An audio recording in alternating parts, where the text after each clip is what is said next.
মাহফুজুর রহমান শেখ স্যারকে সংক্ষিপ্ত। সময় খুবই সংক্ষিপ্ত, বক্তব্য কিছু নাই। রমজানের সময় আমাদের ইফতারি সবার সামনে প্রায় পৌঁছে গেছে, যারা পান না তারা পেয়ে যাবে। রমজানে ইফতারি সামনে রেখে দোয়া করাটাও সবচেয়ে জরুরি। আল্লাহ সে দোয়া কবুল করে, এটা হলো দোয়া কবুলের মাস। আর সবচেয়ে গুরুত্বপূর্ণ হচ্ছে একটা রাত লাইলাতুল কদর।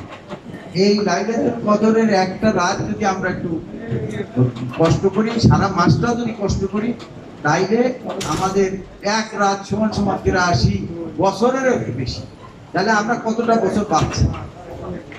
আর একটা জিনিস গুরুত্ব, যে রমজান পেল কিন্তু গুনাহ মাফ করা যাবে, সে ধ্বংস।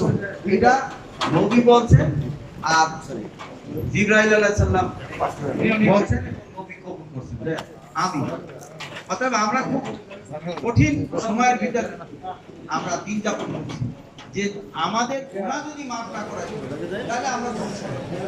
এমন অবস্থায় আমাদের কি করা উচিত? সবাই সবার